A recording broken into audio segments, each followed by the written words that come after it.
William का जन्म Belgium शिफाला के आसपास नॉर्मंडी के फलाइस नामक शहर में हुआ था, वो आज के फ्रांस में स्थित है। जब विलियम केवल 7 या 8 वर्ष के थे, तब उनके पिता यरूशलेम की तीर्थ यात्रा पर गए।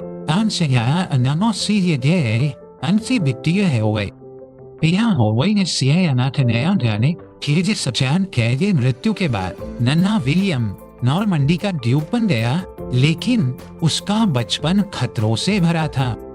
एक अली मेरे विलियम के निजी रक्षक का गला उनके ही बिस्तर के पास सोते हुए काट दिया गया था। इन शुरुआती कठिनाइयों ने विलियम को कठोर और निर्दयी बना दिया, जो उस समय के शासक के लिए आवश्यक गुण थे।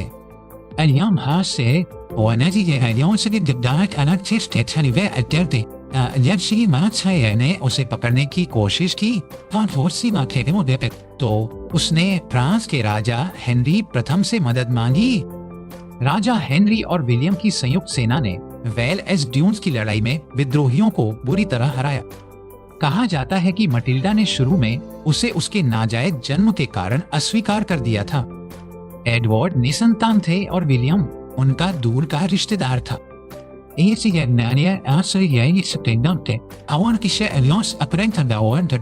हेरोल्ड का जहाज नॉर्मंडी के तट पर दुर्घटनाग्रस्त हो गया और उसे विलियम ने बंदी बना लिया। विलियम ने हेरोल्ड के साथ सम्मानजनक व्यवहार किया, लेकिन उसे रिहा करने से पहले एक शर्त रखी। विलियम ने हेरोल्ड से पवित्र अवशेषों पर हाथ रखकर कसम खिलाई कि वह विलियम के इंग्लैंड के राजा बनने के दावे का समर्थन करेगा।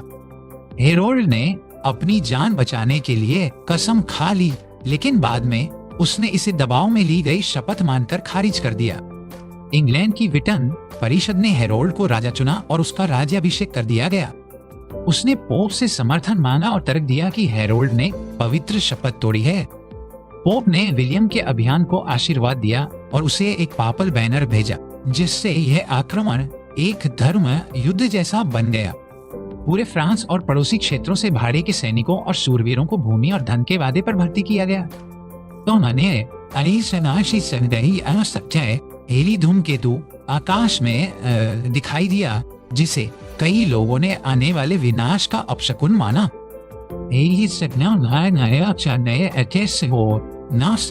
यह उसके शासन के अंत का संकेत था, जबकि विलियम के लिए यह परिवर्तन का प्रतीक था।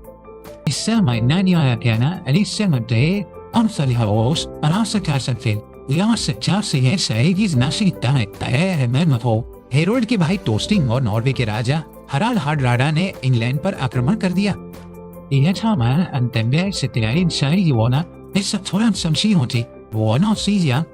में इंग्लैंड के तट पर उतरी। कहा जाता है जैसे ही विलियम ने इंग्लैंड की धरती पर कदम रखा,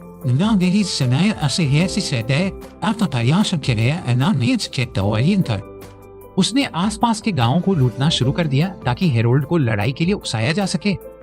हेरोल्ड को जब नॉर्मन आक्रमण की खबर मिली, तो वह अपनी थकी हुई सेना के साथ तुरंत दक्षिण की ओर दौड़ा। यहाँ गए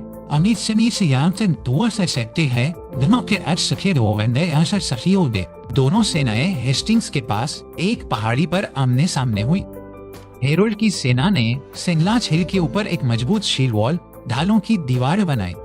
इसके बाद विलियम ने अपने पैदल सैनिकों और घुड़सवारों को पहाड़ी पर चढ़ने का आदेश दिया। उसने अपनी भागती हुई सेना को फिर से इकट्ठा किया और नए जोश के साथ हमला किया। विलियम ने एक चालाक रणनीति अपनाई। उसने अपनी सेना को पीछे हटने का नाटक करने का आदेश दिया।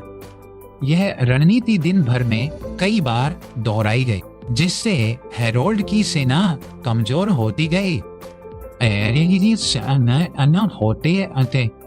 होते होते लड़ाई निर्णायक मोड़ पर पहुंच गई। विलियम ने अपने तीरंदाज को ऊपर की ओर तीर चलाने का आदेश दिया ताकि वे ढालों के ऊपर से गिरे। एक तीर कथित तौर पर राजा हेरोल्ड की आंख में लगा, जिससे वह बुरी तरह घायल हो गया। हेस्टिंग्स की लड़ाई ने इंग्लैंड के इतिहास को हमेशा के लिए बदल दिया।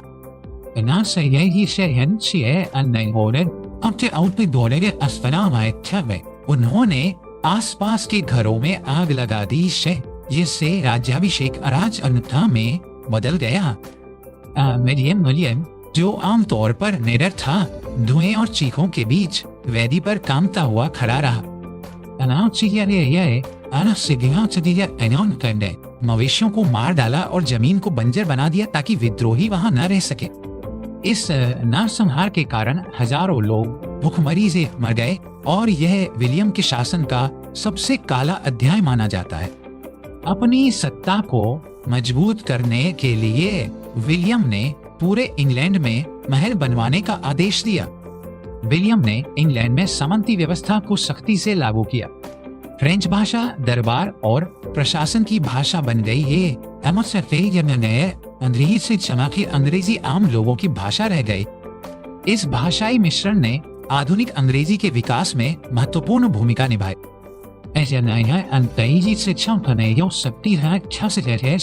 विलियम ने अपने राज्य का विस्तृत सर्वेक्षण करने का आदेश दिया, जिसे डोम्सडे के नाम से जाना जाता है। यह उस समय का सबसे व्यापक भूमि सर्वेक्षण था, जिसमें हर इंच जमीन और हर जानवर का रिकॉर्ड रखा गया था। विलियम जानना चाहता था कि उसकी प्रजा के पास कितनी संपत्ति है, ताकि वो उनसे अधिक कर वसूल सके। डोम्सडे बुक आज भी मध्ययुगीन इंग्लैंड के जीवन का एक अमूल्य ऐतिहासिक दस्तावेज है। मैन शहर को जलाने के दौरान उसका घोड़ा चलते हुए अंगारों पर बिदक गया। काठी के पोमल से उसके पेट में गंभीर चोट लगी। सितंबर को विलियम द कॉन्करर की मृत्यु हो गई। उसकी मृत्यु के तुरंत बाद उसके नौकरों ने उसके शरीर को लूट लिया और उसे फर्श पर नग्न छोड़ दिया। यह एक महान राजा का अपमानजनक अंत था, जिससे पता चलता है कि लोग उससे कितना डरते थे यार करते थे। अंततः एक शूरवीर ने अपने खर्च पर उसके अंतिम संस्कार की व्यवस्था की। मुआवजा देने के बाद ही अंतिम संस्कार आगे बढ़ सका। इन अपमानों के बावजूद विलियम की विरासत निर्विवाद है। उसने इंग्लैंड को स्कैंडिनेवियाई प्रभाव से निकालकर पश्चिमी यूरोप की मुख्यधारा में ला खड़ा किया। विलियम का जीवन दृढ़ संकट, क्रूरता और सैन्य प्रतिभा का एक जटिल मिश्रण था। उसने एक नाजायज बच्चे के रूप में शुरुआत की और अपने समय का सबसे शक्तिशाली राजा बनकर उभरा। नॉर्मन विजय को अक्सर अंग्रेजी इतिहास में सबसे महत्वपूर्ण एकल घटना माना जाता है। विलियम ने इंग्लैंड के कुलीन वर्ग, चर्च और कानून को पूरी तरह से बदल दिया। विलियम कॉन्करर की कहानी हमें याद दिलाती है कि एक व्यक्ति की महत्वाकांक्षा दुनिया को कैसे बदल सकती है। उसका शासन डर और सम्मान दोनों पर आधारित था और उसने कभी भी अपने दुश्मनों को दूसरा मौका नहीं दिया।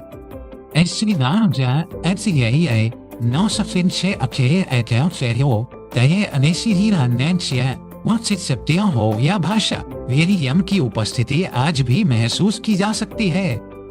भले ही उसे द बास्टर्ड कहा गया हो, लेकिन उसने दुनिया को द कॉन्करर के रूप में छोड़ने के लिए मजबूर किया। उसकी कहानी की लड़ाई से कहीं अधिक है। यह एक राष्ट्र के निर्माण की कहानी है। विलियम ने दिखाया कि नियति जन्म से नहीं, बल्कि कर्मों और तलवार के बल पर लिखी जाती है। उसका प्रभाव इतना गहरा था कि से इंग्लैंड पर किसी भी विदेशी शक्ति ने सफलतापूर्वक आक्रमण नहीं किया। अंततः विलियम द कॉन्करर की कहानी मानव इच्छा शक्ति की अदम्य प्रकृति का प्रमाण है।